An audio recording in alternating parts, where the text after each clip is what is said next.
inhalation of nitrogen gas rapidly empties the body of life, and a person would know they are dying from the inside out. Nitrogen is an asphyxiant. It will snuff out a burning candle and extinguish a life by displacing oxygen. Pure nitrogen, when inhaled, will not get you high. Nitrogen hypoxia is a method of suffocating a person by forcing them to breathe pure nitrogen, starving them of oxygen until they die. Despite its scientific-sounding name, nitrogen hypoxia is not a real medical term. There is nitrogen gas, that's a real thing. There's hypoxia, that means low oxygen, but nitrogen hypoxia is a made-up two-word expression meant to sound like you're on the bridge of the Starship Enterprise, referring to the spaceship of Star Trek fame. Nitrogen is an inert gas that makes up 78% of the air we breathe, passing in and out of the body harmlessly with every breath. A person can breathe pure nitrogen and not immediately realize there is a problem. But their cells and organs are slowly being deprived of the oxygen needed to function and will rapidly start to break down. Someone deprived of oxygen will pass out in minutes and die soon after when the heart stops beating. Then Representative Mike Christian of Oklahoma first proposed using nitrogen gas as a potential form of execution in 2014. After the state came under fire for multiple botched execution attempts using lethal injection. The idea partly came from Michael Copeland, then an assistant professor of criminal justice at East Central University in Ada, Oklahoma, who co-authored a white paper on the subject with two of his colleagues at the university. At the hearings where the method was introduced, legislators heard stories of pilots and scuba divers dying when they accidentally breathed pure nitrogen instead of the proper mix of nitrogen and oxygen. No scientific evidence was presented because there is little medical research on death by nitrogen gas. It is not clear exactly how long the process would take or how much the person would suffer. There are two ways to administer a gas execution. The state can build a gas chamber, such as those used in executions with hydrogen cyanide, or it could use a specialized gas mask. If a mask is used, it must have an airtight seal so that the inmate cannot breathe any oxygen and prolong their death, and so that the execution team and witnesses are not exposed to potentially deadly levels of the gas. Alabama has carried out the first execution of a death row prisoner in the U.S. using nitrogen gas, an untested procedure which the prisoner's lawyers had argued amounted to a form of cruel and unusual punishment banned under the U.S. Constitution. The execution of Kenneth Eugene Smith on January 25, 2024, took place in the U.S. state of Alabama by means of nitrogen hypoxia. It was the first execution in the world to use this particular method. Smith was convicted of the March 18, 1988, murder for hire of Elizabeth Sennett in Colbert County, Alabama. Charles Sennett Sr., Elizabeth's husband, recruited Billy Gray Williams to murder his wife. Williams in turn recruited Smith and John Forrest Parker to assist in the murder.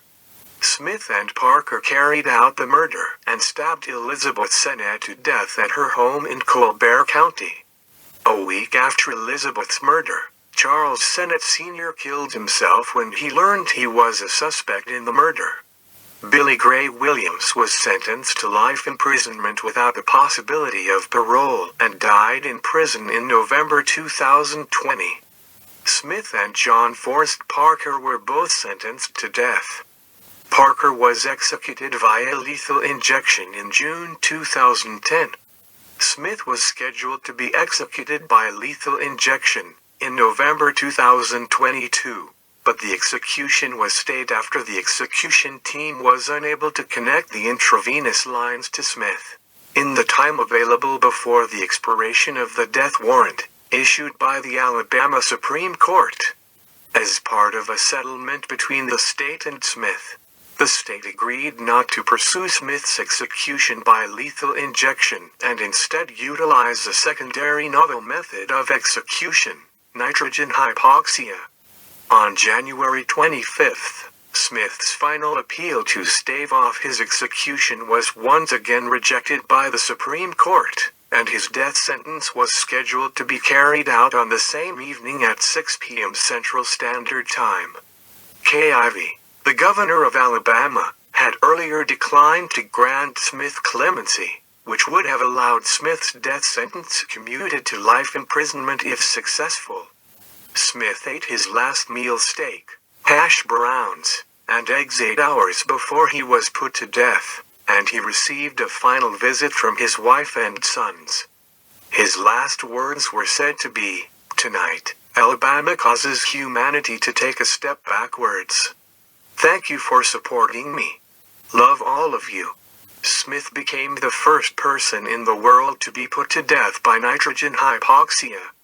There is little research regarding death by nitrogen hypoxia. When the state is considering using a novel form of execution that has never been attempted anywhere, the public has an interest in ensuring the state has researched the method adequately and established procedures to minimize the pain and suffering of the condemned person. The nitrogen gas was administered for 15 minutes, and Smith was officially pronounced dead around 25 minutes later.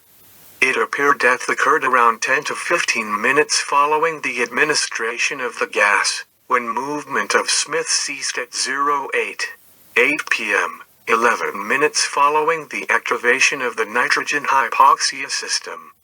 Some witnesses commented that Smith looked as if he was conscious, and thrashed violently on the gurney, breathing heavily for at least 5 minutes, with spittle coming out of his mouth before he fell motionless and later pronounced dead.